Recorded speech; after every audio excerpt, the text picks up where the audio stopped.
Andito pala kami ngayon sa labas ng simbahan ng mga Katoliko dito sa Pakistan. Susubukan nga namin pumasok kung papapasukin kami. Ang problema nga lang, hindi daw kami pwedeng pumasok dito dahil para sa mga army daw to at sa pamilya nila.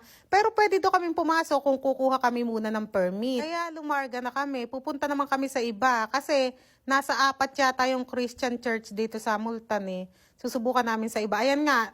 Naglo-location yung bayaw ko kasi nga hindi niya alam kung saan. Malayo-layo nga rin ang biyabiyahihin namin. Siguro mga mahigit 1 kilometro din. Ganyan pala ang tricycle dito sa Pakistan. Tignan niyo si kuya. Oh.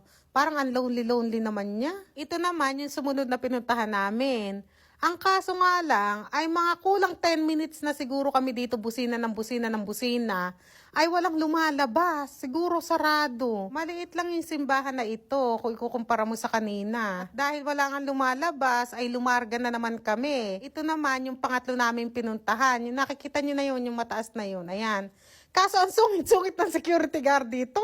Tawa nga ako ng tawa, sobrang siya ng sungit. Hindi pwede, hindi pwede. Sabi niya, hindi pa nakakapagsalita yung bayaw ko, pinapalayas niya na kami. Makinig ka muna, sabi naman ng bayaw ko. Ay, hindi, sabi niya. Hindi pwede, hindi pwede. Kaya tawa ng tawa din yung nakamotor na yan eh, nakasingle. Pwede daw pumasok yung bayaw ko, ako hindi. Pag daw foreigner, kailangan kumuha muna ng permit. Dito sa lugar lang na ito ganyan, ha? Pero sa ibang lugar sa Pakistan, hindi ko lang alam kung ganun. Bakit kaya natatakot sila, ano?